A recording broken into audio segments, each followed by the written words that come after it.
TV조선 취재기자들이 전하는 뉴스의 중심 보도본부 한라인, 저는 신효섭입니다. 오늘의 핫 키워드부터 알아보겠습니다.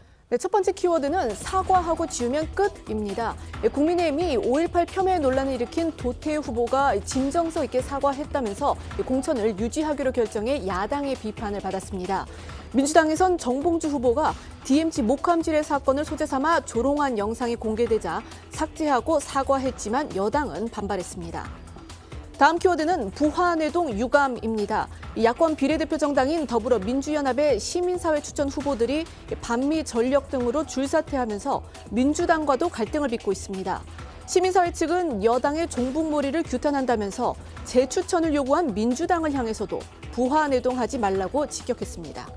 세 번째 키워드는 보복입법 논란입니다. 조국 혁신당 조국 대표가 22대 국회에 들어가면 가장 먼저 한동훈 특검법을 발의하겠다고 했습니다.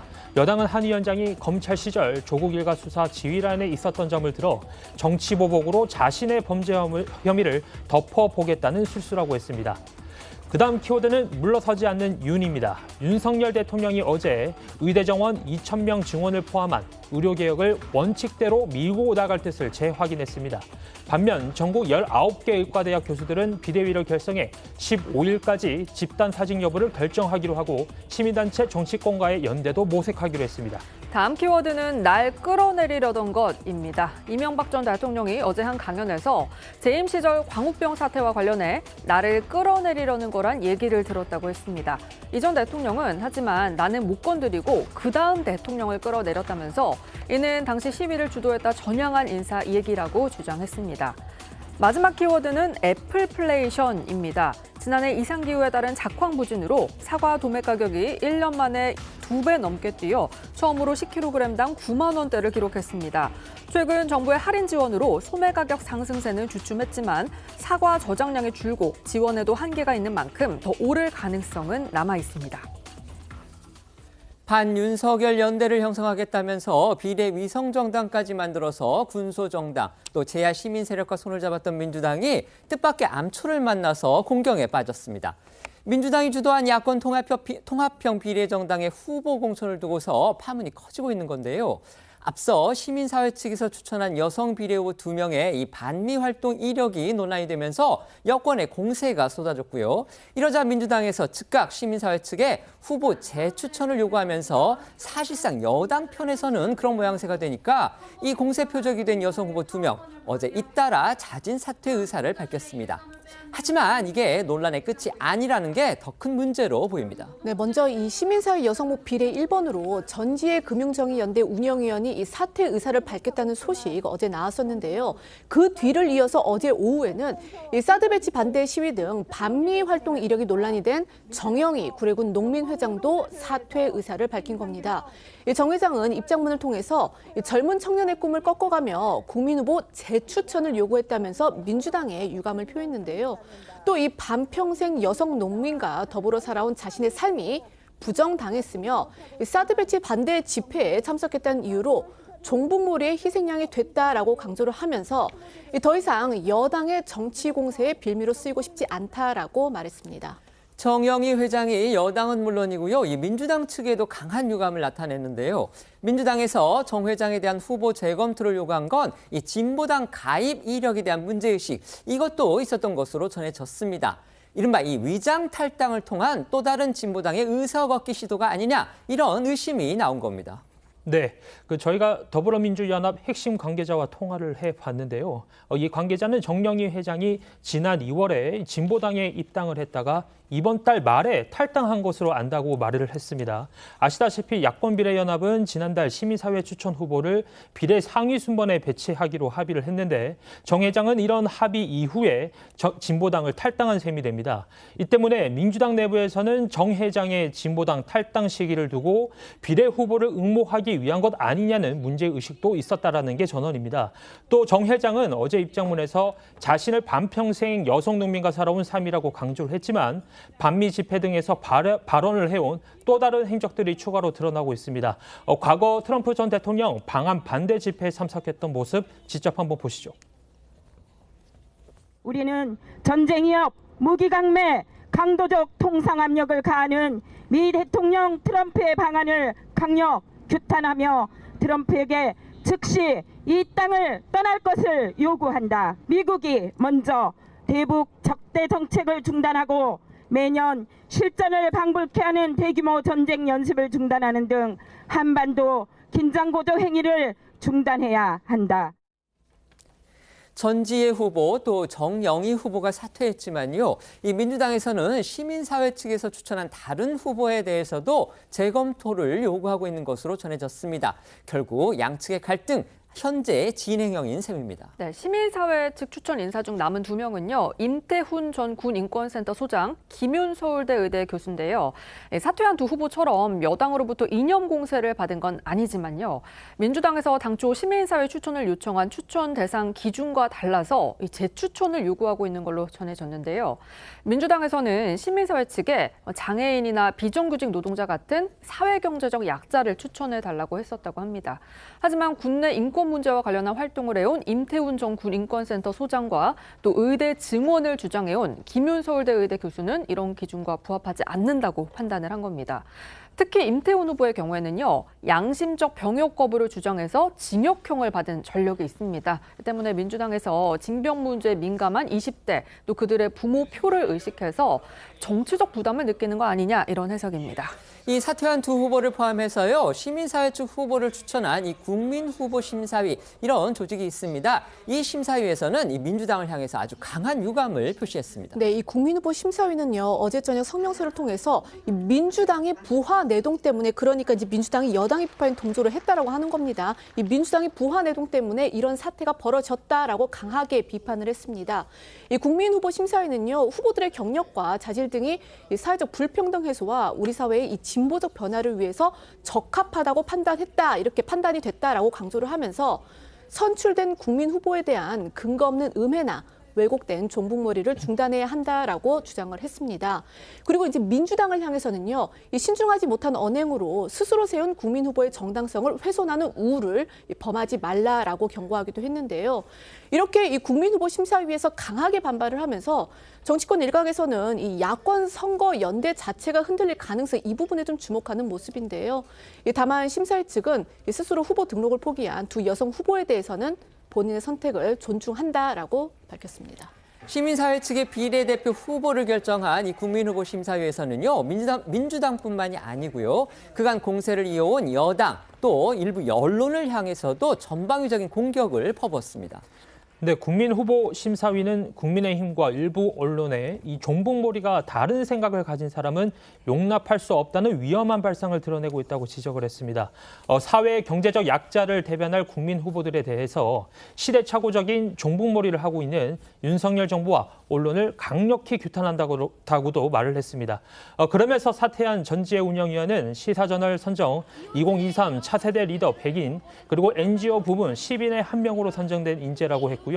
전영희 회장에 대해서는 여성 농민 출신이라는데 공감을 얻어 후보가 됐음을 강조했습니다. 국민후보심사위에서 이렇게 반발을 하고 있지만요. 어쨌든 이 시민사회 측, 그러니까 이 심사위 측이 결정한 그 후보 2명은 이미 사퇴를 했고요. 더불어민주연합에서는 이 후보를 다시 추천하는 그 기한을 내일로 정한 상태입니다. 일단 더불어민주연합에서 후보 재추천 기한을 내일로 정한 만큼 이 시민사회 측에서 기한 내에 후보 재추천을 하지 않는다면 민주당 측에서는 다른 방안을 모색할 걸로 보이는데요. 민주당에서 파견한 인사들이 중심이 된 이 더불어민주연합 지도부에서 시민사회 몫이 아닌 다른 후보를 낼 거라는 전망도 나옵니다. 아까 말씀드린 것처럼 민주당은 이 사퇴하지 않은 2명의 시민사회 측 후보에 대해서도 재검토를 요구하고 있는 그런 상황입니다. 시민사회 측에서 후보를 다시 만약에 추천하지 않는다면 결국 이 더불어민주연합, 그러니까 당 차원의 그 추가 검증을 통해서 걸러나겠다, 이런 방침인 것으로 알려졌습니다. 네, 그러니까 이 시민사회 측이 남성 비례 후보 이 2명을 교체하지 않으면 민주당은 더불어민주연합 지도부를 통해서 일단 후보자 심사를 진행을 하면서 엄밀히 추가 검증을 할 것으로 보입니다. 그리고 이 과정에서 하자를 지적하면서 이 민주당 주도로 후보를 바꿀 가능성도 있는데요. 이 민주당 측의 윤영덕 더불어민주연합 대표 발언 들어보시겠습니다. 추천 단위 판단에 따라서 재추천하거나 또는 다른 방안을 선택할 여지는 여전히 남아있다, 이렇게 말씀을 드리겠습니다. 시민사회가 추천한 후보들이 정말 국민 눈높이에 부합하는지, 철저한 검증을 진행을 하는 것을 목표로 두고 있기 때문에 국민 눈높이의 그 약간 이제 그 기준에 부합한다는 것에 대한 구체적인 기준이 그건 뭐 여러 가지로 판단될 수 있을 테니까요. 뭐 제가 여기서 똑부러지게 뭐라고 몇 가지로 이야기할 수 있는 말씀은 의원을 아닌 것 같습니다. 징계하는 거나 논란에 대해서는 당연히 그것도 고려해야 될 사안 아니겠습니까? 예. 민주당의 비례 후보 고민은 또 있습니다. 야권 비례 정당의 최대 주주죠. 그래서 후보를 20명이나 냈는데 하지만 실제 얻게 될 의석은 거기에 미치지 못할 거다. 기대에 미치지 못할 거다. 이런 전망이 또 나오고 있는 겁니다. 네, 민주당은 이미 진보당과 새진보연합, 시민사회 측을 합쳐서 이 10석을 나눠주기로 합의한 상태인데요. 이들 10석은 당선권이 20번 안에 배치하기로 되어 있어서 민주당이 20석을 가져갔지만 사실상 당선권에 되는 비례 번호는 많이 확보하지 못한 상황입니다. 그런데 여기에 최근 조국 혁신당에서 지민, 비조, 그러니까 지역구는 민주당, 비례대표는 조국 혁신당을 주장하면서 세를 키우고 있어서 민주당의 몫의 비례대표 의석수는 실질적으로 더 줄어들 수 있다는 전망이 나오는 건데요. 당선권을 20번으로 보고 있지만 당선권이 더 좁혀질 경우에 사실상 앞순위를 배정받은 연합 세력이 아닌 민주당이 불리한 상황이라는 해석입니다. 이른바 위장 탈당, 우회 상장, 이념 논란, 야권 비례 후보들 둘러싼 잡음이 이렇게 커지면서 비례대표 제도 자체에 대한 회의감이 다시 불거지는 분위기입니다. 여기에 대해서 야당이 어제 발표한, 그러니까 민주당이 어제 발표한 비례 후보 명단을 두고서도 논란이 또 일고 있고요. 여당은 아직 이제 비례 후보를 내지는 않았습니다. 하지만 지금 흐름으로 봤을 때는 야당 못지않게 잡음이 불거질 가능성 얼마든지 있다는 지적이 또 나오고 있습니다. 네, 사실 이 비례대표라는 게 국회 전문성, 직능 대표성을 보완하기 위해 만들어진 자리인데요. 사회의 각 분야 다양한 이해를 대변할 수 있는 그런 인사를 뽑는 데 의미가 있을 겁니다. 그런데 어제 앞서 뽑힌 야권 비례연합 후보들은 물론 어제 추천된 민주당 몫의 후보 20명 역시 이런 취지에 부족한 거 아니냐 이런 지적이 나오고 있습니다. 연령대를 봤을 때 20대는 전무하고요. 30대 역시 민주당 영입인재 백승하정 교사가 유일한데요. 4년 전 총선에서 만 28세로 청년목 전용기 의원이 당선권이 16번에 들었던 것과는 비교되는 대목이죠. 또 당초 민주당 측이 시민사회 추천을 요청했던 장애인이나 이주 노동자 같은 소외계층도 역시 찾아보기 어렵습니다. 그나마 민주당 전략지역인 대구 경북 지역 비례대표 후보로 임미애 민주당 경북 도당위원장, 또 조원희 민주당 전국 농업인위원회 수석 부의장이 확정이 되면서 체면 치레를 했다 이런 평입니다. 논란이 된 시민사회 측의 추천 여성 후보, 그러니까 비례 후보입니다. 2명이 사퇴를 했습니다, 어제. 하지만 파장이 계속되고 있습니다.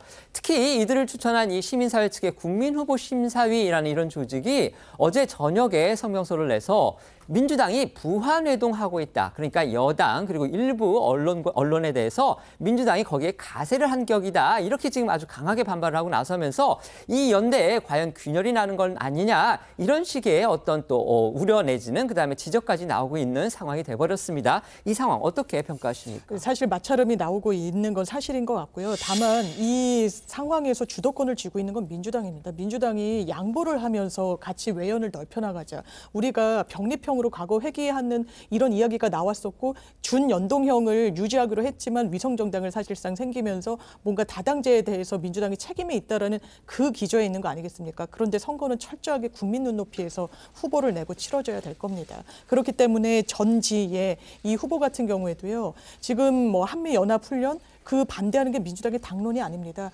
미국은 어느 국가보다도 우리나라의 우호적인 그리고 우방국일 수밖에 없습니다. 거기에 반대 목소리를 냈다는 점이 민주당의 부담이 된다면 기호 1번 사실상 미래 무슨 민주연합이라는 칭호를 쓰고 있긴 하지만 민주당 얼굴이라고 볼 수 있는 거 아니겠습니까? 1번으로 과연 적절할 것인가? 그리고 비례는 노동계, 장애인 여러 목소리를 내야 되는데 지금 시민사회 연합에서 내놓고 있는 후보들이 그런 어떤 컨셉에 맞는가에 대한 문제의식을 당연하지만 공유해야 되고 민주당이 더 적극적으로 개입해야 된다고 생각합니다. 네, 국민의힘에서는요, 이 비례위성정당 이제 민주당이 야권 세력이라고 이렇게 연대해서 한다고 했을 때 그런 문제도 지적을 하지 않았습니까? 그러니까 선거법상으로 3% 이상의 정당 지지율을 얻어야 비례의석을 얻을 수 있는데 결국 민주당이 이런 야권 이제 비례위성 정당을 만드니까 또 손을 잡으니까 그렇다면 그것을 안 되는 소수 정당한테 이렇게 편법적으로 편법적으로 의석을 확보하는 길을 열어줬다. 그리고 실제 또 보니까 사실 이제 비례의석은 사실 한 번 하기도 어떻게 보면 굉장히 어려운 건데 지금 2번을 연이어서 하는 그런 지금 사례까지 나오고 있는데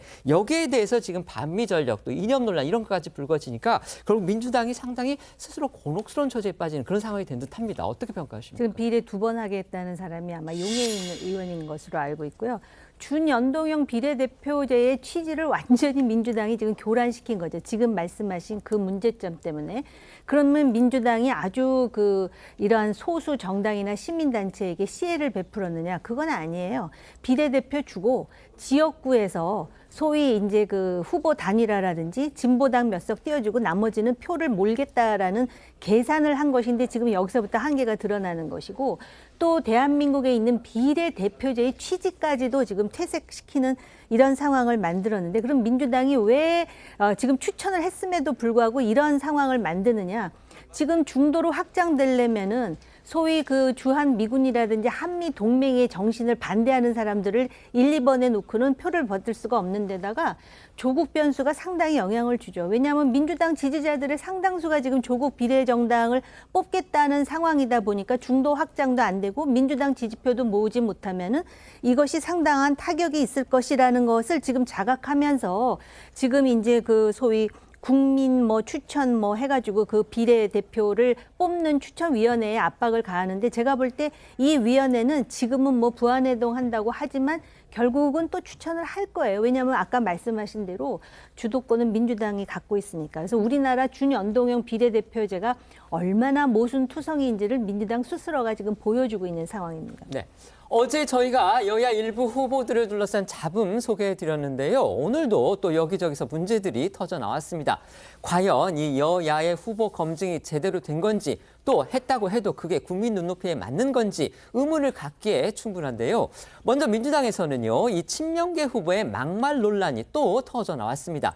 그것도 이 목숨을 걸고 최전선에서 나라를 지키고 있는 장병들을 조롱하거나 모욕했다는 의심을 받기에 충분한 것이어서 여당의 격한 비판이 나왔습니다. 네, 이 서울 강북 을에서 비명계 현역인 박용진 의원을 꼽고 16년 만에 이 국회 입성을 노리는 정봉주 후보 이야기입니다.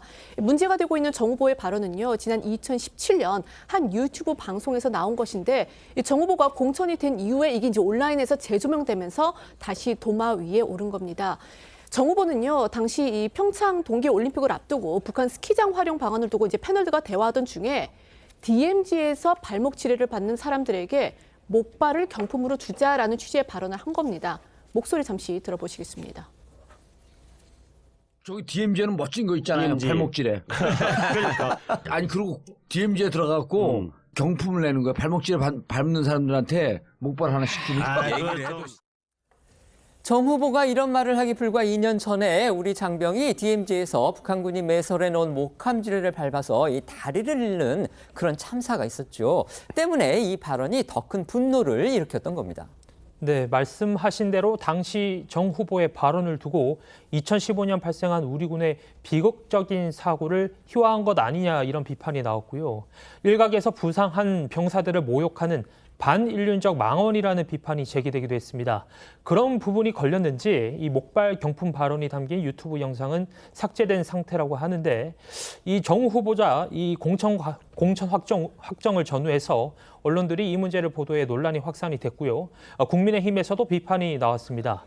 박정하 수석 대변인은 어제 논평을 내고 민주당 정봉주 후보의 막말과 욕설이 화수분처럼 터져 나오고 있다면서 정 후보가 DMZ 발목지뢰를 언급한 건 삐뚤어진 국가관이라며 우리 국군 장병들에 대한 모독이라고 날을 세웠습니다. 정 후보 결국 자신의 과거 발언에 대해서 공식적으로 사과했죠. 네, 정 후보 오늘 SNS에 글을 올려서 과거 목발 경품 발언 직후 당사자께 직접 유손상으로 사과드리고 관련 영상을 즉시 삭제를 했다면서 그때나 지금이나 같은 마음으로 과거 제 발언에 대해 정중히 사과드린다고 밝혔습니다.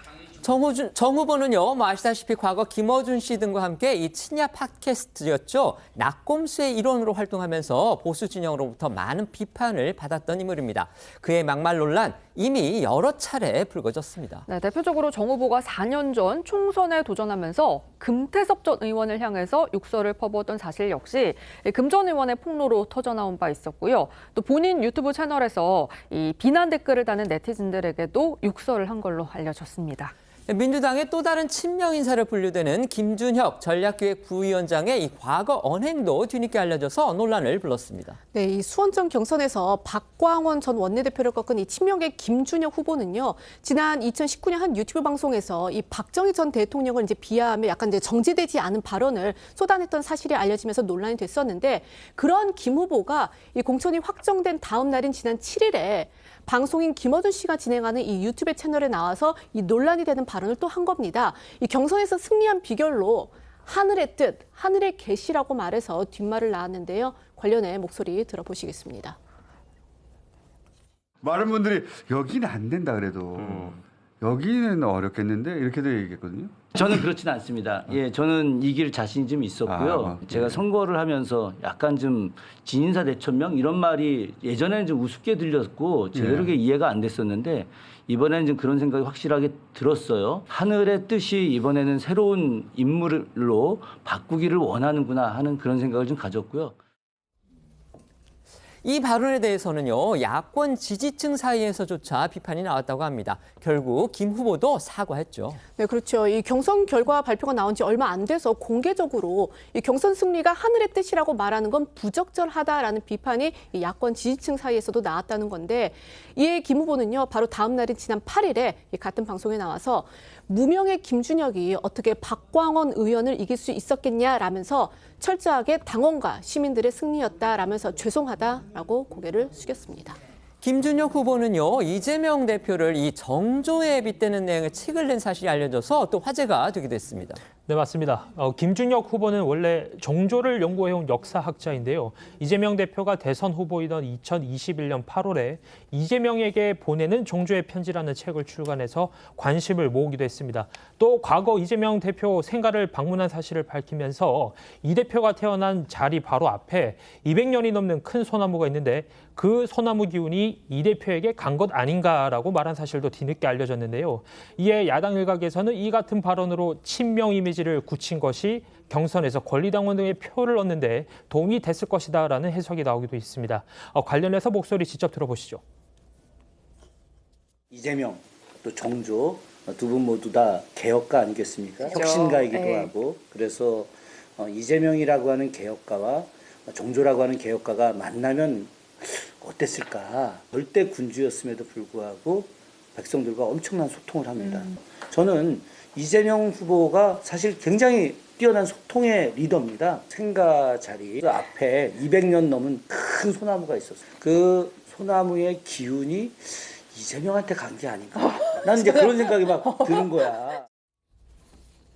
국민의힘에서는요, 이 박덕흠 의원이 연일 논란이 되고 있습니다. 어제 저희도 전해드렸듯이 이 지지자 모임에 당선 축하 케이크가 등장해서 비판을 자초한 데 이어서요, 이번에는 지난해 출판 기념회 당시에 이 무료 마술쇼를 제공한 혐의로 검찰에 또 고발이 됐다고 합니다. 네, 충북도 선거관리위원회는 지난해 12월 박덕흠 의원이 자신의 출판 기념회에서 선거구민한테 이 전문 마술사 수준의 공연을 제공했다고 주장하면서 기부행위에 해당하다고 판단해서 박 의원과 보좌관 A씨를 검찰에 고발했습니다.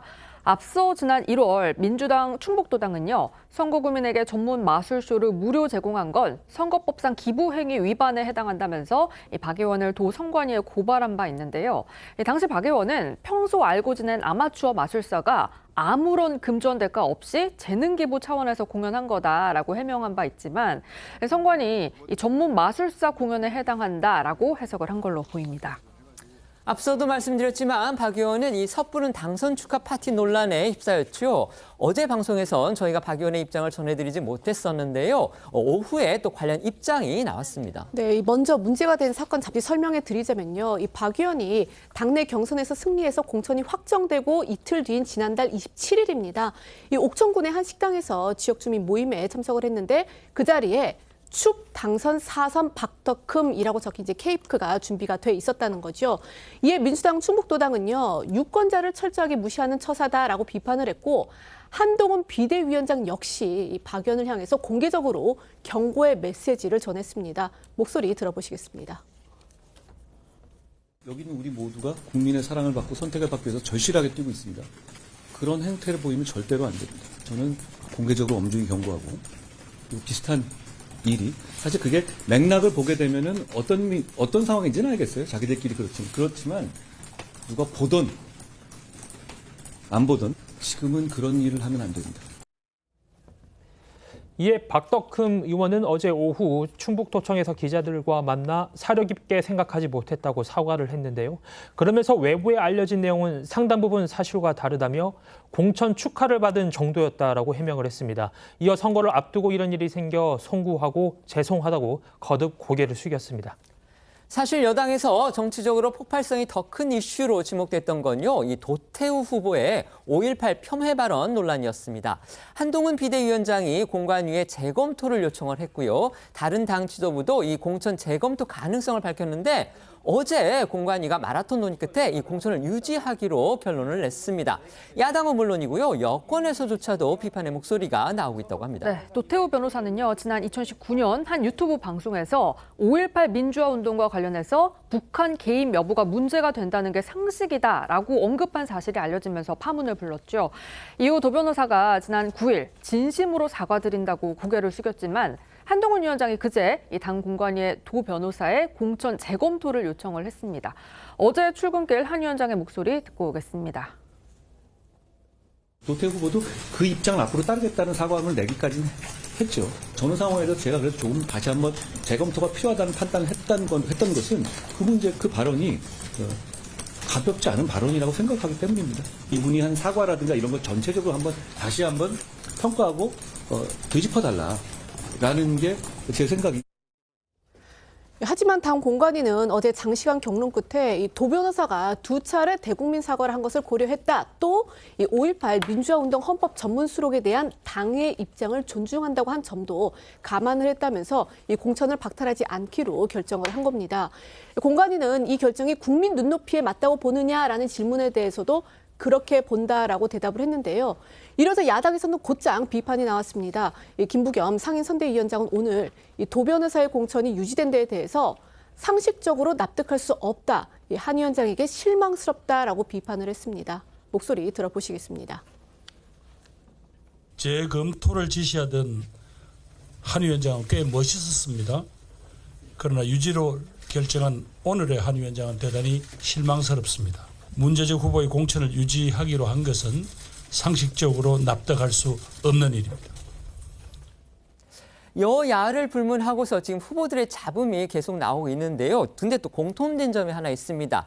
사과를 한다거나 아니면 과거에 그 문제가 됐던 발언의 영상을 지워버린다거나 이러면은 또 그게 진정성이 인정된다 이러면서 또 문제를 삼지 않기로 하고 공천을 또 유지하기로 이렇게 하는 겁니다.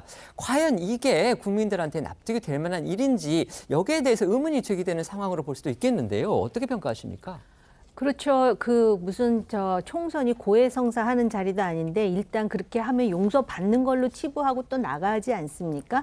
굉장히 그 국민 유권자 입장에서는 불편하고 불쾌한 일인데 문제는 뭐냐면 양당이 똑같이 그런 일이 있다 보니까 막말은 막말로 덮고 비리는 비리로 덮고 해갖고 피장파장 250보 소백보가 되는 것이죠. 여기서 좀 더 이제 그런 거에 대해서 원칙적으로 대응을 하고 정말 막말이나 비리에 대해서 자정하고자 하는 당의 노력이 있으면 훨씬 돋보일 텐데 지금 그런 상황이 아니라는 게 좀 안타깝습니다. 네.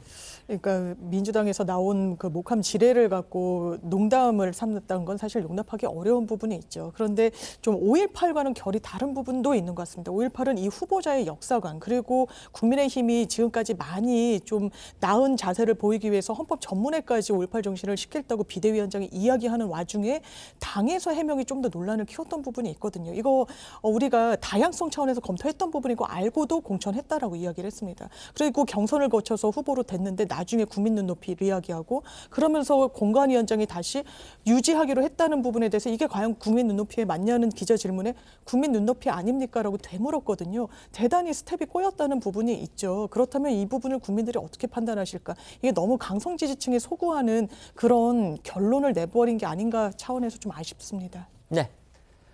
이제는 제3지대가 아니라 이 주류 정당의 하나라고 하는 게 맞지 않을까 하는 생각이 들 정도로 이 세를 떨치고 있는 조국혁신당의 소식 알아보겠습니다. 조국 대표가 어제 당선이 될 경우에 1호 법안으로 한동훈 특검법을 추진하겠다. 이렇게 밝혀서 파장을 불렀고요. 또 오늘부터는 이 민주당 측의 주류 인사들이 잇따라 나서서 조국혁신당에 대한 공개적인 견제 발언을 했습니다. 결국 민주당 대 조국혁신당의 기싸움이 본격화하는 단계가 아니냐 이런 지적까지 나오고 있는 겁니다.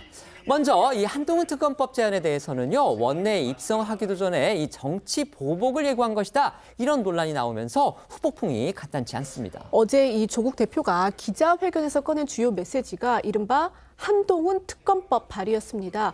조 대표는 한 위원장에 대한 이 특검 사유는 차고 넘친다 이렇게 주장을 하면서 그 특검 수사 대상으로는 먼저 이 검찰이 2020년 4월 총선을 앞두고 유시민 당시 노무현 재단 이사장 등 범여권 인사들을 고발하도록 사주했다는 이른바 이 고발 사주 의혹과 함께 윤석열 대통령의 검찰총장 재직 당시 이 법무부에 대한 징계 취소 소송과 관련해서 그 패소 논란, 또 이 한 위원장 딸의 논문 대필 의혹 등을 언급을 했습니다.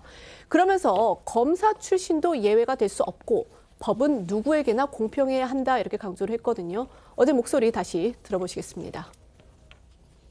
조국혁신당은 22대 국회 첫 번째 행동으로 한동훈 특검법을 발의하겠습니다. 검찰 독재의 황태자 한동훈 대표가 평범한 사람들과 같이 공정하게 수사받도록 하라는 국민의 명령을 받드는 행동입니다. 조국 대표는 최근 기자회견을 전후해서요. 일부 방송에도 출연을 했습니다. 자녀 입시 비리 등 이 사법 리스크와 관련한 질문을 받고서는 한동훈 위원장의 딸을 언급하면서 화살을 돌렸습니다. 네, 조국 대표는 그제 KBC 광주 방송에 출연해서 우리나라 입시는 건드리면 안 되는 영린 같은 것이기 때문에 조 대표가 공정과 정의를 얘기할 자격이 있느냐라는 말이 나온다라고 진행자가 묻자 그런 비난은 충분히 할 수 있다고 생각을 한다라고 했습니다. 그러면서 한 위원장 딸의 입시 비리 혐의에 대해 경찰이 앞서 무혐의 결정을 내린 것을 언급을 하면서 한 위원장에게 화살을 던졌는데요.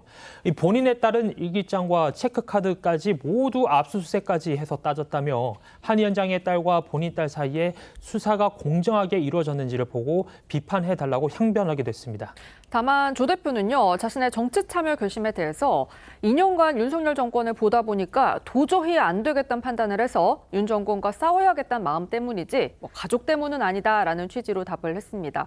또 조 대표는 어제 KBS 라디오에 출연해서 이 사법 리스크를 어떻게 돌파하겠냐 이런 질문을 받자 하급심에서 실형 선고를 받은 것에 대한 비판은 당연한 일이라면서도 하급심 유죄 판결에 대해 사실관계 파악, 법리 적용에 도저히 동의하지 못한다고 밝혔는데요. 따라서 대한민국 시민으로서 대법원에 상고해서 유무죄를 다툴 권리가 있고 판결 때까지 최선을 다해 직진하겠다라고 했습니다. 한동훈 위원장 아시다시피 이제 검찰 당시 그러니까 검찰에서 대검 반부패 강력부장을 맡았었죠. 그 당시에 검찰총장 윤석열 대통령이었고요. 그래서 한동훈 당시 강력부장이 직접 이 조국 일가를 수사를 맡았던 건 아닙니다. 하지만 그 수사를 지휘하는 그런 라인에 있었던 거죠. 그런데 이 조국 대표는 자녀 입시 비리 등의 재판에서 1심, 2심 모두 실형을 선고받은 그런 상황입니다. 그러고 나서 지금 신당을 창당하고 또 총선에 출마한 것에 더해서 이처럼 자신의 일가에 대한 수사를 지휘했던 이 한동훈 위원장의 특검법을 들고 나오니까 당장 여권에서는 보복 정치하겠다는 거냐 이러면서 아주 강하게 비판했습니다. 예, 국민의힘 장동혁 사무총장은 오늘 한 라디오 방송에서 이 조국 대표의 사법 리스크를 언급을 했는데요. 그러면서 이 민주당 이재명 대표를 벤치마킹해서 국회를 방탄장으로 삼겠다고 출마한다라고 비판을 했습니다. 또 이 진중권 광운대 교수는요. 어제 한 라디오 방송에서 조 대표는 그럴 말 할 자격이 못 된다면서 조 대표가 악에 바쳐 이 마지막 단말마저 이 비명을 지르고 있다라고 평가를 했는데요. 국민의힘 장동혁 사무총장 목소리 이어서 진중권 교수의 목소리까지 들어보시겠습니다. 갑자기 출마하자마자 본인의 과거나 본인의 잘못에 대해서는 일도 언급이 없이 갑자기 한동훈 비대위원장을 상대로 특검법 발의하겠다고 하는데 뭔 일만 있으면 특검법 들고 나오는 민주당의 정치를 제가 볼 때는 그 나쁜 정치를 금방 습득하신 것 같은데 이것이야말로 도둑이 몽둥이 들고 설친다는 표현이 딱 들어맞는 것 같습니다. 조국 대표가 악에 바쳤고 이게 당이다라는 게 지금 앉아가지고 무슨 서민을 위해서 뭘 할 건가 개혁을 위해서 뭘 할 건가 이런 걸 해야 되는데 그러니까 마지막 단발마적 비명을 좀 지르는 것 같거든요. 지금 각 원안에 가득 차서 그 원안에 가득 찬 소리를 지금 공약으로 좀 막 던지고 있는데 좀 안쓰럽다는 생각이 들어요. 뭐 아시다시피 조국 대표 본인, 그다음에 부인, 그다음에 딸은 아직 뭐 확정 판결은 나지 않았습니다. 하지만 그 입시 비리와 관련해서 부인은 대법원에서 지금 유죄 확정 판결 받았고요. 조국 대표는 지금 2심까지 징역형의 유죄 판결 받았습니다. 조국 대표가 문제 삼고 있는 그 한동훈 대표 딸의 문제는요. 제가 지금 기사를 좀 찾아보니까 두 가지인 걸로 보입니다. 그 스펙과 관련해서 그다음에 미국의 대회에 출범한 그 앱을 대리 제작했다는 그런 의혹, 그다음에 대필 작가가 있었다 이런 의혹인데 올해 1월이군요. 경찰이 앱 대리 제작 의혹과 관련해서는 주최 측이 자료 제공을 거부를 해서 확인이 어렵다. 그리고 대필 작가 의혹과 관련해서는 범죄가 인정되지 않는다. 이래서 불송치 결정을 내린 겁니다. 그런데 이걸 지금 조국 대표는 수사 제대로 하지 않은 거 아니냐 지금 이렇게 몰아붙이고 있는 겁니다. 조국 사태의 최초 폭로자로 알려진 인물이 있습니다. 바로 국민의힘의 이준우 전 여의도연구원 기획연구위원인데요. 조 대표를 향해서 본인 의혹부터 먼저 해명하라 이렇게 직격했습니다.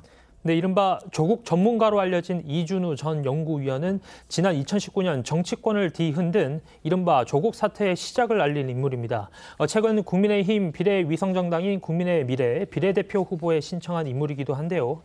이 전 의원은 국민의힘 곽상도 의원실에서 보좌관으로 근무했을 당시에 조 대표의 딸 조민 씨의 부산대 의전원 장학금 비리 등 대학 입시 비리와 웅동학원 허위 소송 논란 등을 최초로 폭로한 바가 있고요. 또 조 전 장관의 배우자인 정경심 전 교수의 무급휴직 배경과 이 조 전 장관의 교수 시절 이중급여 수령 등을 의혹 또한 처음으로 제기한 인물로 알려져 있습니다. 당시 조민 씨의 입시 관련 비리를 제기했던 곽상도 의원의 목소리 다시 한번 듣고 오시죠. 후보자의 딸이 부산대 의학전문대학원에서 성정기달로 2번이나 유급했음에도 6학기 동안 계속해서 장학금을 받은 것으로 드러났습니다. 이 학생이 와서 지도교수 본인이 하고부터 그러고 나서부터 지금 이런 문제가 생깁니다. 그다음에 이 장학금이 유급이 되고 그 학부형하고 조국 후보하고 그 노환중 교수하고 서로 만나고 난 그 다음부터 이런 문제가 지금 특혜가 나오는 겁니다. 부산대 의전원이 이 특정 학생에 대한 혜택을 지금 준 겁니다. 네, 이준우 전 위원 어제 자신의 SNS에서 조 대표의 한동훈 특검법 예고에 대해서 조 대표가 할 말은 아닌 것 같다라면서 이 최강욱 전 의원의 허위 경력 증명서 의혹부터 먼저 해명을 하라고 촉구를 했는데요. 또 조 대표한테 1대1 방송 토론을 제안하면서 사회는 김어준 씨가 봐도 된다라고 덧붙였습니다. 조국 혁신당 측은 바로 반박에 나섰습니다. 네, 어제 김보협 조국 혁신당 대변인은요, 자신의 SNS에 이름도 못 들어본 여의도연구원 연구위원까지 조국 헐뜯기에 나서다면서 허위 사실을 바로잡지 않으면 엄중히 법적 책임을 물을 것임을 경고한다라고 밝혔고 이걸 이제 조 대표 역시 그 글을 공유를 했습니다. 그러자 이 전 연구위원이 재차 글을 올려서요. 조 대표는 거짓말에 능숙하다. 고발해 준다면 수사를 통해 사실이 밝혀질 테니 감사할 따름이다라고 대받았습니다. 민주당에서도 반응이 나왔습니다. 일부 의원은요, 조국 대표가 앞에 나서서 이 한동훈 특검법을 들고 나오니까 적극적으로 가세하는 움직임보다는 이 필요성은 인정한다. 이런 약간 원론적인 반응을 또 보였습니다. 네, 민주당 박주민 의원은 오늘 한 라디오 방송에서 한동훈 특검법이 발의된다면 민주당이 함께할 용의가 있냐라는 이 진행자의 질문에 개인적으로 봤을 땐 특정 부분에 대해선 필요성을 인정한다라고 답을 했는데 목소리 직접 들어보시죠. 대표적으로 제가 봤을 땐 손준성 고발 사주 사건 같은 경우에 실질적으로 공수처의 수사 결과와 검찰로 넘어가서 처리된 사건의 결과가 달라요. 이런 부분은 결과적으로 공수처 수사 대상도 아니고 검찰은 이미 자신의 정치적 의도를 드러냈기 때문에 특검으로 갈 수밖에 없죠. 한동훈 특검법이라 다 아우르는 건 모르겠지만 거기서 특정 부분은 필요성은 인정을 한다. 필요성은 인정되죠. 저 개인적으로 봤을 땐 충분히. 알겠습니다. 박주민 의원의 오늘 발언 중에서 더 주목되는 부분인데 그건 나중에 저희가 소개해드리도록 하고요. 오늘 사실 이 민주당 그리고 조국혁신당 간의 관계에서 눈길을 끄는 거는 양측 사이에 약간의 균열 조짐이 아주 미묘하게 보이기 시작했다는 겁니다. 제3지대 야권 정당 사이에서 이제 두각을 나타내고 있는 조국혁신당, 이건 지금 분명한 흐름으로 보이는데 조국혁신당이 이렇게 세가 더해지니까 이제는요, 이제 지민비죠. 그러니까 지역구는 민주당을 찍고 비례는 조국혁신당을 찍어달라, 이런 주장을 해왔는데 지금은요, 비조 지민, 그러니까 비례에서 조국혁신당을 뽑은 사람은 지역구에서 민주당을 뽑아달라면서 이제 자신들을 민주당보다 더 앞세우는, 그러니까 아주 은근한 자신감을 보이는 또 이런 상황이 벌어지고 있습니다. 네, 신장식 조국혁신당 대변인 오늘 한 라디오 방송에서 이 조국혁신당이 약진하는 이유에 대해서 개혁신당에서 조국혁신당으로 넘어온 사람들로 이 진영 전체 파일을 키웠다고 주장을 하면서 앞서 지민비조라고 했는데 이제는 비조지민, 투표를 안 하려고 하다가 비례 조국혁신당을 찍으러 나오는 그런 분들이 있는데 그런 분들 지역구에서 민주당을 찍어달라고 했습니다. 목소리 직접 듣고 오겠습니다. 진영 전체의 파일을 키웠다고 말씀드렸잖아요. 따라서 이제는 비조, 지민, 비례 조국혁신당 찍으러 나오시는 분들이 있어요. 투표 안 하려고 하다가. 그렇게 나오시는 분들은 지역구에서는 민주당 찍어주시라. 이런 말씀도 드립니다. 순서를 바꾸는 게 아니라 지역구 민주당 찍으러 오신 분은 비례에서는 조국혁신당 표를 나눠주시면 되고요. 비례 조국혁신당 찍으러 투표하러 나오시는 분들은 지역구에서 기권하지 마시고 민주당 찍으시면 된다. 저희가 이제 흔히 쓰는 표현이죠. 어깨에 힘이 팍팍 들어갔다, 이런 표현 저희가 쓰는데 지금 신장식 변호사, 지금 대변인이죠. 대변인의 저 발언에서 느껴지는 분위기, 시청자분들은 어떻게 보셨는지 모르겠습니다. 하지만 민주당은 또 생각이 다릅니다. 민주당에서는요, 지민, 비민, 그러니까 지역구도 민주당 찍고 비례도 민주당을 뽑아달라, 이런 주장이 지금 나오기 시작했습니다. 결국 양측의 신경전이 서서히 본격화하는 조짐이 나타나고 있는 겁니다. 네, 민주당 박주민 의원이 오늘 한 라디오 방송에서 이 조국혁신당은 목표가 하나라고 했지만 민주당 같은 경우에는 수권 정당으로서 역할이 다소 다르다, 이런 이제 취지로 이야기를 하면서 그러면서 비례투표에서 민주당이 참여하는 이 더불어민주연합 지지를 재차 강조를 했습니다. 또 이 김용민 의원도요, 어제 한 라디오 방송을 통해서 이 조국혁신당의 지민비조, 여기 이제 동의를 할 수 없다면서 비례에서도 민주당이 단독 과반을 확보해야 한다라고 주장을 했는데요. 이 박주민, 김용민 의원의 목소리 들어보시겠습니다. 조국혁신당은 이제 이런 입장을 밝히고 있지 않습니까? 딱 자기는 목표가 하나다. 그런데 더불어민주당의 경우에는 사실 뭐 하나만 할 수 있는 정당이 아니지 않습니까? 수권 정당으로서 민생과 외교와 안보를 다 책임져야 되는 것이고요. 그리고 또 저희 더불어민주당은 그런 역할을 하기 위해서 더불어민주연합이라는 비례연합정당에 참여를 한 상태입니다. 지민 비조 있지 않습니까? 네네네. 동의 못하겠다, 이 말씀이신 거죠? 뭐 민주당의 당원과 지지하시는 분들은 더불어민주연합을 지지해 주시는 게 맞다라는 말씀을 다시 한번 드리겠습니다. 저는 개인적으로는 동의할 수 없습니다. 지역구도 그리고 비례도 민주당이 최대한 의석을 확보해서 전 단독 과반을 민주당이 확보해야 된다라고 보고 있습니다. 단독 과반이 무너지는 것이 오히려 이 선거의 진짜 승패를 가르는 굉장히 중요한 기준이 된다고 생각하고 있기 때문에. 이런 가운데 이재명 대표의 지지자들이 모인 커뮤니티에서는 조국혁신당을 거머리당이라고 표현하거나 조국혁신당의 자아 비례가 보통이 아니라면서 오로지 몰빵이 답이다라는 거센 비난이 나오기도 했습니다. 몰빵이라는 건 결국 지역구나 비례 모두 민주당을 찍어달라, 이제 이런 용어죠.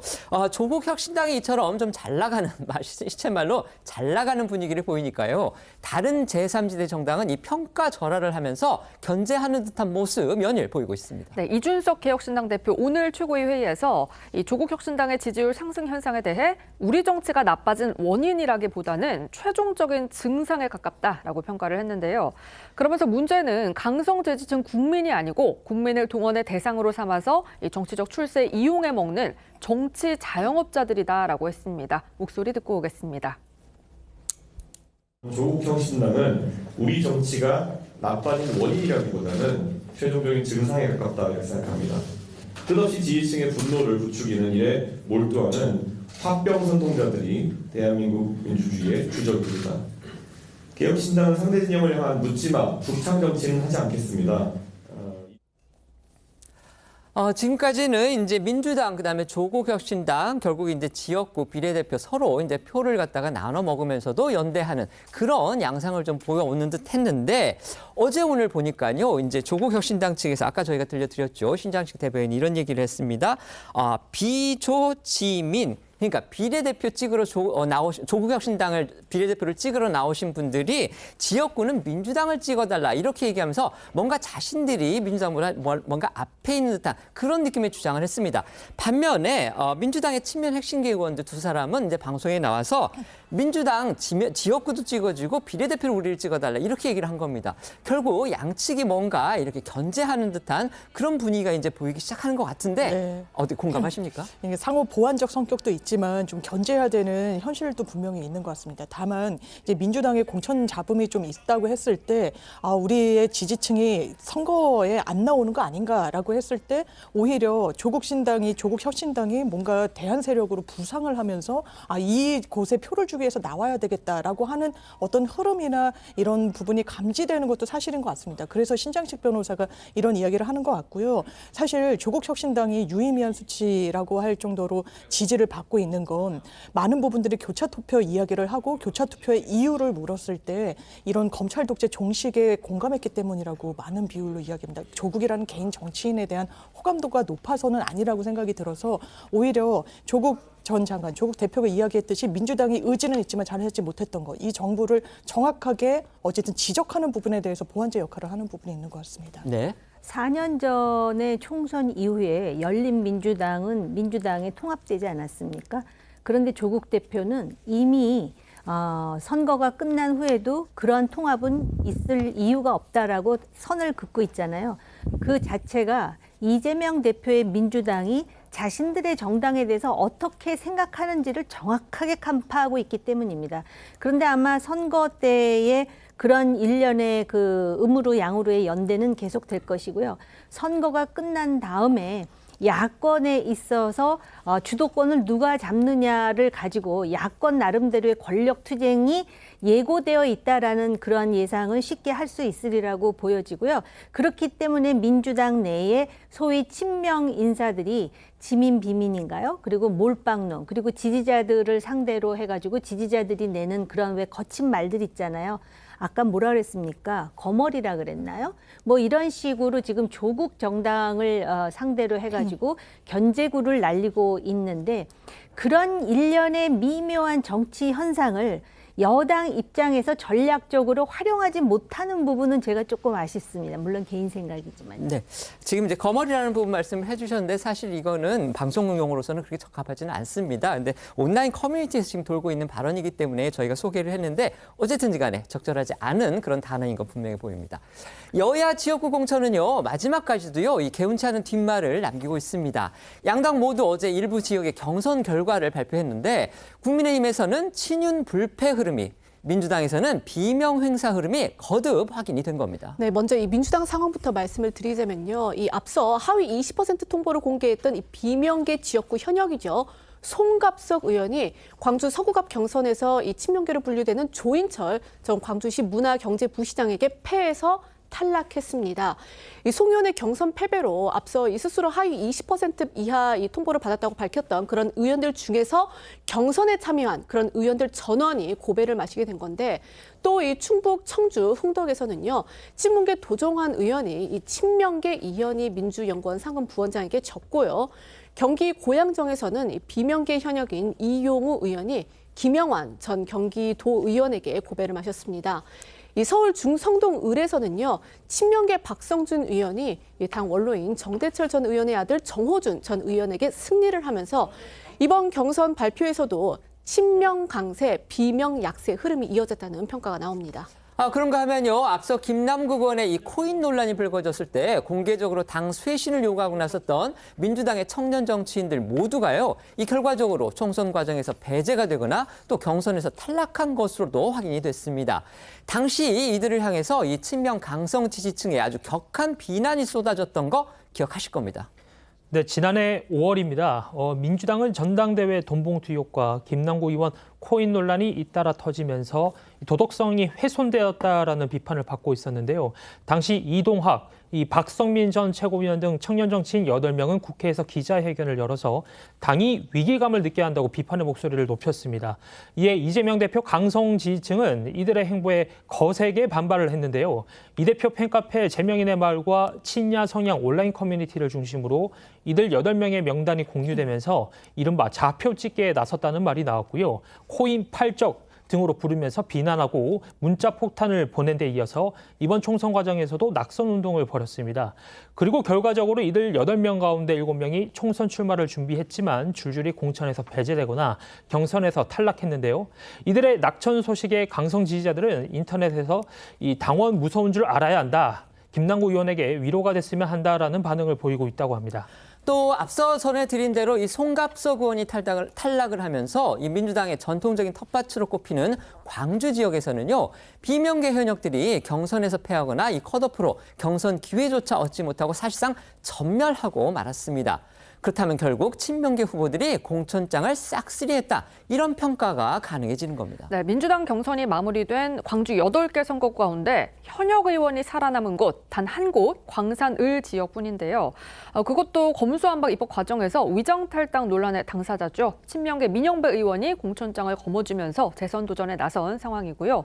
그 외 7곳의 지역구에서는 친명계 정진욱 당대표 특보, 또 이재명 변호사로 불리는 박균택 법률특보, 양부남 당법률위원장 등이 현역 의원들을 꺾고 승리를 했습니다. 이 같은 광주광역시의 공천 상황에 대해서 역시 광주 광산을 지역구에 직접 출사표를 던진 이낙연 새로운미래 공동대표가요, 공천 학살을 하더라도 종자는 남겼어야 했다, 이러면서 또 강하게 비판하고 나섰습니다. 네, 이낙연 대표는 오늘 오전 이 책임위원회의 후 가진 이 질의응답에서 민주당의 광주 지역구 공천에 대해서 비판의 목소리를 높였는데요. 이 민주당의 공천 결과를 보면, 즉 이 친명계 1명 빼고 전원 현역 탈락이라는 것에 근거해 보면은 3선 이상 할 수 있는 이 상임위원장이 광주 의원들 중에서 나오려면 앞으로 2번 이상은 더 해야 하므로 8년은 기다려야 한다라고 지적을 했습니다. 그러면서 이 시민들이 이런 부분을 감안해 선거에 임해줄 것이라면서 애둘러 지지를 호소를 했는데요. 들어보시겠습니다.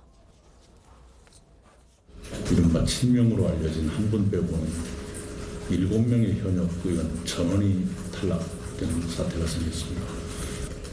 속담에 농부는 굶어도 종자는 먹지 않습니다. 종자는 남겨둬야 합니다. 이번에 종자는 남기겠다는 심정으로 선거에 임해 주시리라 저는 믿습니다. 이 공천 학살을 하더라도 종자는 남겨두면서 했더라면 좋았을 거다. 왜 종자까지 다 삼켜버리는가 하는 아쉬움이 지역의 입장에서 있어요. 하지만 민주당의 이재명 대표는 이 같은 공천 결과가 혁명적이다, 이런 주장 거듭 내놓고 있습니다. 네, 이재명 대표는 어제 유튜브 생방송을 진행을 했는데요. 방송 도중 친명계 박찬대 최고위원에게 직접 전화를 걸어서 민주당 공천이 혁명적 상황이라며 우리 지지층, 민주당 당원들의 사기가 많이 살아나고 있다고 강조했습니다. 이 대표 목소리 직접 들어보시죠. 거의 정말 혁명적 상황 같은 느낌이 들어요. 지금 다행히 이제 우리 지지층들 또 민주당 당원들이 이제 사기가 좀 많이 살아나고 있잖아요. 특히 이제 국민의힘하고 비교해 보니까 진짜 개혁 공천했네, 혁신 공천에 공천 혁명이라고 부를 만큼 실제 좀 성과 있는 공천을 했다, 바꿨다, 이런 생각이 드니까 다시 이제 우리 기세가 살아나는 것 같아요. 국민의힘의 공천에서는요, 윤석열 대통령의 호위무사다, 이런 별명을 갖고 있는 비례초선 이용 의원이요, 경기 하남 갑 경선에서 승리를 했습니다. 이렇게 되면서 이제 대표적인 반윤 인사이죠, 이 지역의 민주당 후보인 추미애 전 장관과 맞붙게 됐습니다. 그런데 이용 의원의 승리로 이 친윤 불패 흐름이 결국 깨지지 않은 겁니다. 인적 쇄신구호가 무색해졌다, 이런 지적 이어질 수밖에 없습니다. 네, 국민의힘이 어제 발표한 4차 경선 결과 지난 대선에서 후보 수행실장으로 윤 대통령을 근거리에서 보좌하면서 윤 대통령의 호위무사로 불려온 이용 의원이 경기 하남 갑에서 3자 경선을 치른 끝에 승리를 했는데요. 민주당은 앞서 해당 지역에 이른바 여전사 3인방 중 한 명이죠. 이 추미애 전 법무장관을 전략 공천하면서 윤 대통령이 검찰총장이던 시절부터 줄곧 대척점에 서 있던 추 전 장관과 의원과 이용 의원의 맞대결이 성사됐습니다. 이 의원의 승리로 앞서 불출마한 장제원 의원을 제외하고 대표적인 친윤 의원 5명이 모두 공천장을 거머쥐었고요. 또 한동훈 비대위원장의 비서실장 김영동 의원 역시 경북 안동 예천 본선 행이 확정됐습니다. 때문에 앵커 말씀하신 대로 국민의힘 공천에서 친윤 불패 흐름이 이어지고 있다라는 평가가 나오는데요. 한동훈 위원장 앞서 이런 지적들에 대해서 친윤 중 누구도 우대한 사람이 없다면서 민주당 공천과 질적으로 다루다라고 일축한 바 있습니다. 앞서 나온 한 위원장의 목소리도 들어보겠습니다. 저희는 시스템에서 결과가 어떤 그런 부분이 있다고 보정할 수 있는 부분입니다. 그렇지만 민주당의 공천과 질적으로 다르죠. 이번 공천이 좀 친윤에 유리하게 설계됐다는 지적이 좀 나오는데 어떻게 보시나요? 전혀 그렇게 생각하지 않는데 지난 선거에서 지역구 당선자가 너무 적었기 때문에 그리고 거기서 살아남았던 분들은 나름대로 경쟁력이 있었던 거고요. 누구를 말씀하신 거예요? 예를 들어서 제가 그런 사람들 중에 누구를 우대하는 사람이 있나요? 여야 공천 작업이 막바지로 접어들면서 이제 경선 지역들의 그 결과가 계속 속속 발표가 되고 있습니다.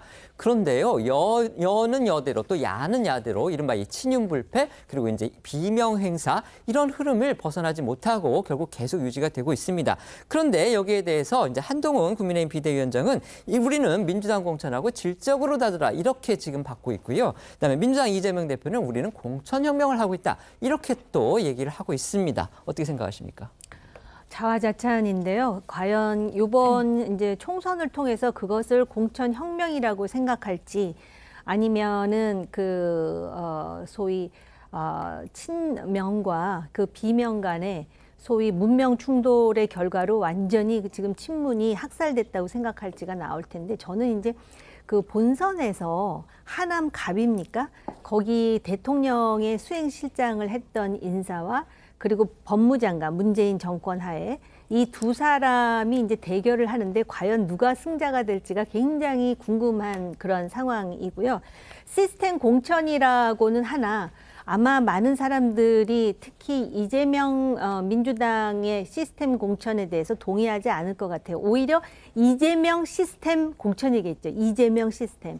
그리고 실질적으로 혁명이라는 말을 이렇게 쓰는 거 봐서는 혁명이라든지 또는 쿠데타라든지 이런 용어와 관련해서 그 공부를 좀 다시 해보셔야 되는 거 아닌가라는 생각마저 들어요. 네, 정 의원께서 이제 그 민주당 부분을 주로 지적을 해주셨으니까 우리 변호사님 국힘 부분을 좀 지적을 해주시죠. 국민의힘에서 시스템 공천했다고 하지만 정치 신인들한테 기회 주는 시스템 공천 아니었습니다. 현역 의원들 자리 보전 시켜줬고 사실 친윤 인사들 그리고 또 핵심 인사라고 분류될수록 양지간 거 아니겠습니까? 일반 행정관들은 또 험지로 사실 출마를 한 부분이 있고요.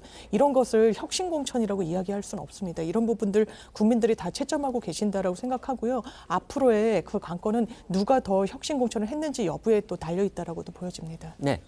여야가 어제로 이 선대위 구성을 마치면서 표심을 잡기 위한 유세 경쟁도 더욱 치열해지고 있습니다. 어제 오늘 여야 대표들의 움직임부터 전해주시죠. 네, 여야가 이 선대위 구성을 끝낸 어제 이 대표들은 수도권 격전지를 돌면서 표심 경쟁에 나섰습니다. 먼저 이 국민의힘 한동훈 비대위원장은요, 지난주 민주당 이재명 대표가 방문을 했던 서울 영등포구와 양천구를 돌면서 이 민주당과의 차별성을 강조를 했고요. 이재명 대표는 이 재판 일정 사이사이 예정에 없던 지역을 찾아서 유세를 이어갔습니다. 먼저 이 영등포를 방문한 한 위원장은요, 철도가 보이던 영등포역 옥상에 올라가서 이 지역 수건 사업인 경부선 철도 지하를 이루겠다라고 강조를 했고요. 일주일 전 이재명 대표 역시 이곳을 찾았던 걸 상기를 하면서 이 대표는 한 바닥 욕만 쏟아놓고 갔다 이렇게 비판하기도 했는데요. 보시겠습니다. 영등포가 제대로 발전하는 것은 서울 시민의 삶이 전반적으로 좋아지는 것을 의미합니다. 여러분, 이곳이 지하화된 장면을 한번 상상해봐 주십시오. 얼마 전에 이재명 대표가 한 일주일 전쯤에 여기에 왔었죠? 여기 와서 한바닥 욕만 쏟아놓고 갔는데요. 그것 가지고 영등포 시민의 삶을 개선시킬 수 없습니다. 저희는 여기서 영등포 시민의 삶을 실질적으로 개선시킬 약속을 하고 그걸 반드시 실천하겠다는 말씀을 드립니다. 민주당 이재명 대표는 어제 재판 지각 출석 논란에 휩싸였었죠. 시간을 조정해달라는 요청을 재판부가 거부했는데도 이 대표 당 행사에 참석하느라 이 재판에 늦었고요. 결국 오전 심리 일정이 오후로 늦춰져서 재판부 무신 논란 등이 촉발된 겁니다. 하지만 이 대표 오히려 이 기회를 이용을 해서 또 깜짝 유세를 갖기도 했습니다. 그렇습니다. 이재명 대표 어제 하루 일정 숨가쁘게 이루어졌는데요. 어제 저희도 전해드렸지만 당초 이 대표 오전 10시 반에 이 대장동 사건 재판이 예정돼 있었습니다. 하지만 선대위 출범식에 참석하느라 지각을 했고요. 결국 재판부는 오후로 심리를 미룰 수밖에 없었습니다.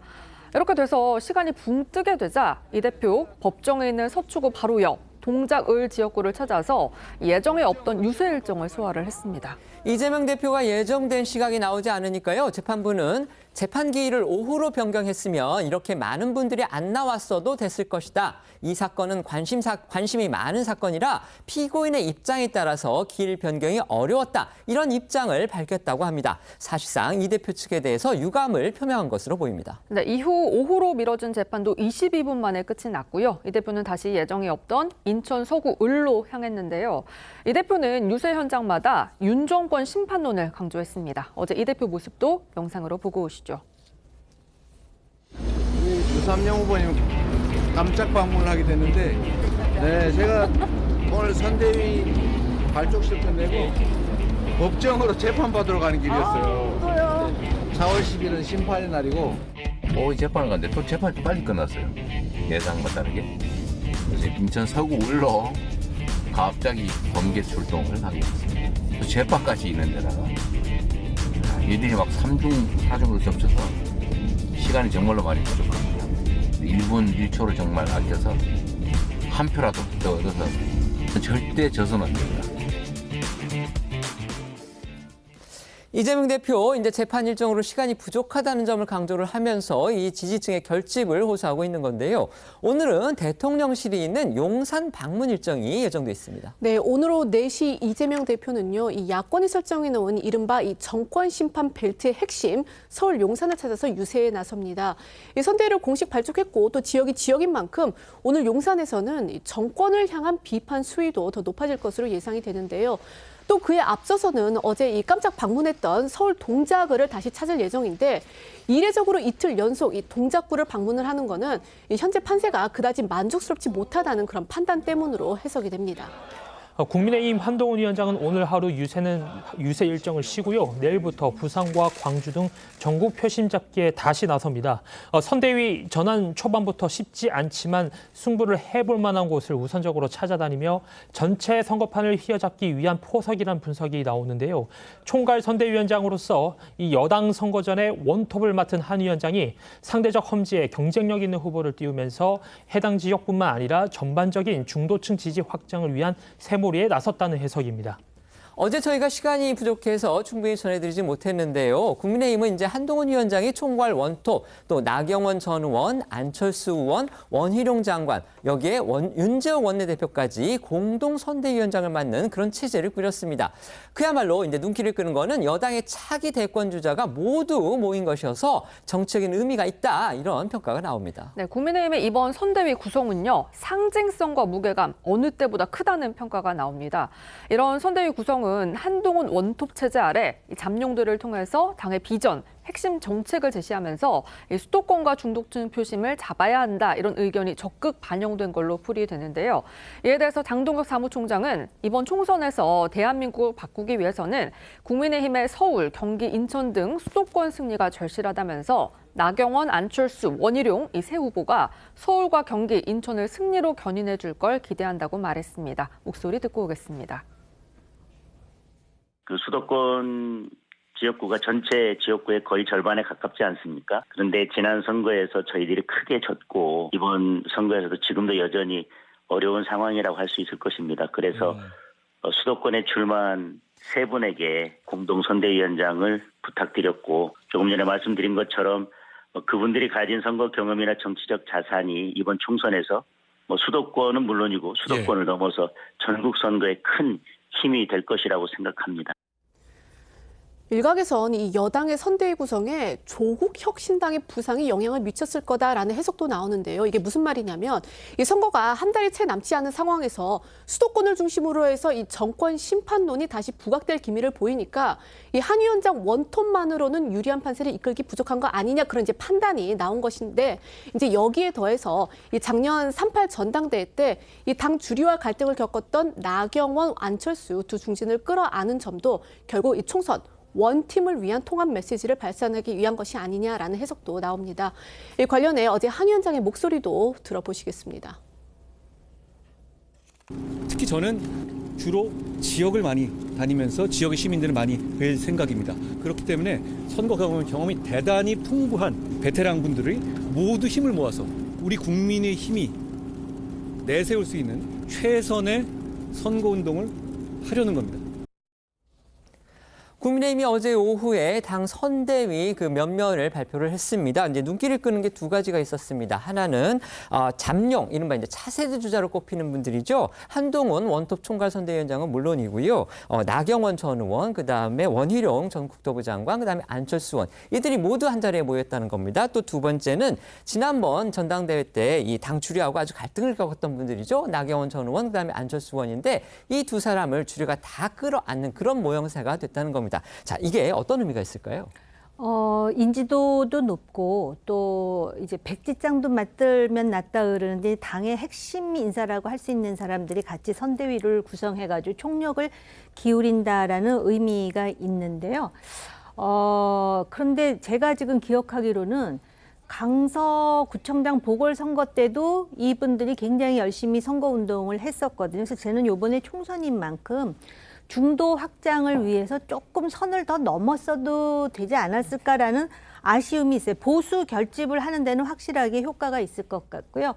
그러나 이제 이미 익숙한 정치인들의 얼굴이기 때문에 유세 현장에서 한동훈 총괄선대위원장이 굉장히 이제 주목을 받을 것 같습니다. 근데 지금까지 왜 굉장히 안정적이다, 뭐 예측 가능하다. 근데 감동에 대해서 많은 사람들이 얘기를 하는 만큼 지금 현안으로 떠오르고 있는 돌출 변수에 대해서 그것도 역시 잘 관리한다라는 총괄선대위원장의 모습이 좀 도드라져 보여야 되는 게 아닌가라는 생각이 들었어요. 장 변호사님께는 이 부분 여쭤볼게요. 어제 이제 민주당도 사실 공교롭게 오전에 선대위원장 체제를 발표를 했습니다. 근데 거기에는 이재명 대표, 그다음에 이해찬 전 대표, 김부겸 전 총리 이 세 사람이 이제 쓰리톱 체제를 갖췄잖아요.